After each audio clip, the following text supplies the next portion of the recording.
to a series of MoneyWeb video blogs with controversial columnist David Bullard. So David, you were fired from the Sunday Times. Why should we care what you have to say? Precisely because of that. Precisely because on April the 10th of 2008, the Sunday Times announced to the world that it didn't think its readers were smart enough to actually understand what I'd been writing about for the previous 14 years, and rather than risk any misunderstanding, they would get rid of somebody who was actually throwing a bit of well-needed controversy into the argument every week. Happily rescued by MoneyWeb. But, shunned by the other papers as well. I mean, the Star picked up one column the week I was sacked. Other newspapers made offers and then rescinded those offers simply because David Bullard is too bloody dangerous to actually have on the page, they thought. So do you think that South Africa is just not mature enough to handle a racial debate or to handle any sort of debate? Well, I think, Chris, as we've seen lately, I've joined, a lot of people have joined my group. I mean, the group of now known racists has expanded. There's Bobby Godsell, there's Jonathan Jansen, there's myself, there's Dennis Davis, there's Helen Ziller, there's Tony Leon. I mean, it's getting quite a sort of a large group. It's just, I think that in answer to that question, you need somebody who's going to stir the pot. I grew up in the UK, and my cultural background is magazines like Private Eye, reviews like Beyond the Fringe. And I remember Peter Cook, who was part of Beyond the Fringe, saying what he really enjoyed was getting up people's noses. It sort of stuck with me. I actually also enjoy getting up people's noses. I love that hate mail that comes through every week on the column. So do you not think that the people don't necessarily want to think, they just want to go about their happy lives, ignoring what's going on? There's an element of people like that. There are others who want to think, there are others who want to be offended every morning. They want to get up and be offended by something, and I don't understand them, but there are people who would like to get out of bed and be deeply offended, and I'm the sort of person who can do that for them. If you want to be offended, read David Bullard's column on MoneyWeb, because it's damn sure going to offend somebody. As we saw last week, I think it offended about 50 people.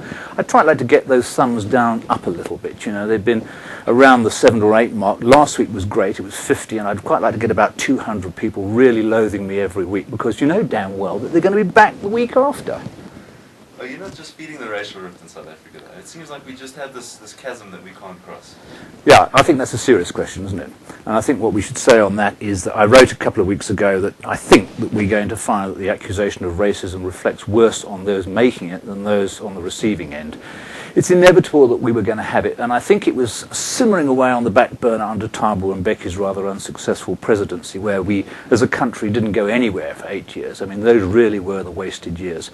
It's now come out, and it comes out regularly with Black Management Forum, and it comes out with obviously with the ANC Youth League. But I am encouraged that an enormous amount of people that I interact with when I give speeches, which I do fairly frequently, young, intelligent black South Africans, really are heartily sick of the whole thing. They want the country to move forward.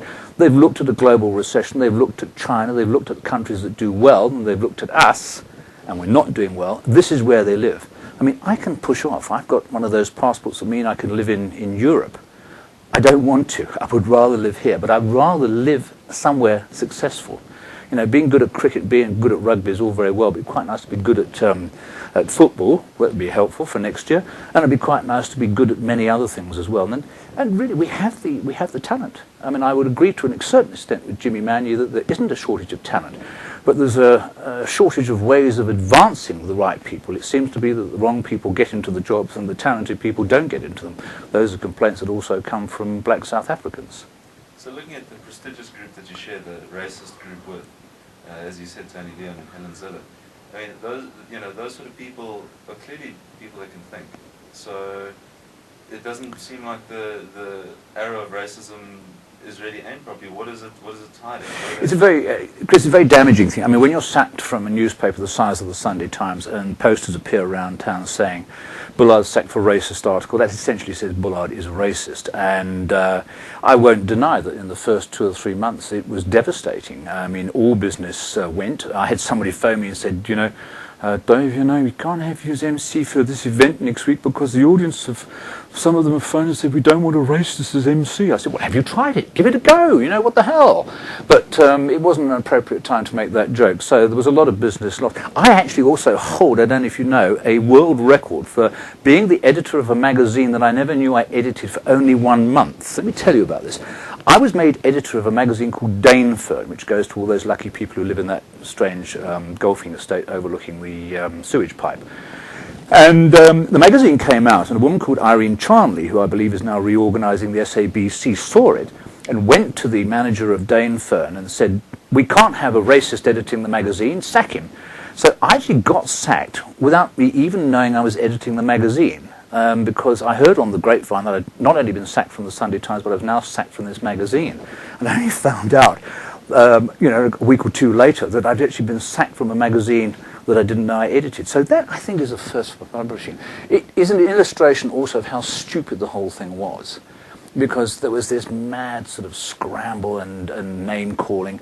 And I decided the best policy was to get out and about, talk to as many people as possible, lecture at Pretoria University, where I was lucky enough to be invited to do so, and really tell my side of the story. And interestingly, none of my accusers ever came on live radio or live TV, and as we know, because it's well recorded, none of them have ever accepted the invitation to debate at Constitution Hill or on Metro FM.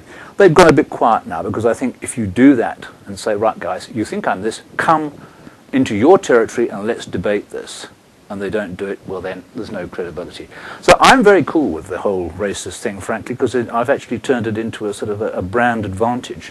People actually hire me to go and give after dinner speeches because they know it's going to piss a whole lot of people off, but at least they'll go home having had an interesting evening. To be offended regularly, check MoneyWeb for David Bullard's Out to Lunch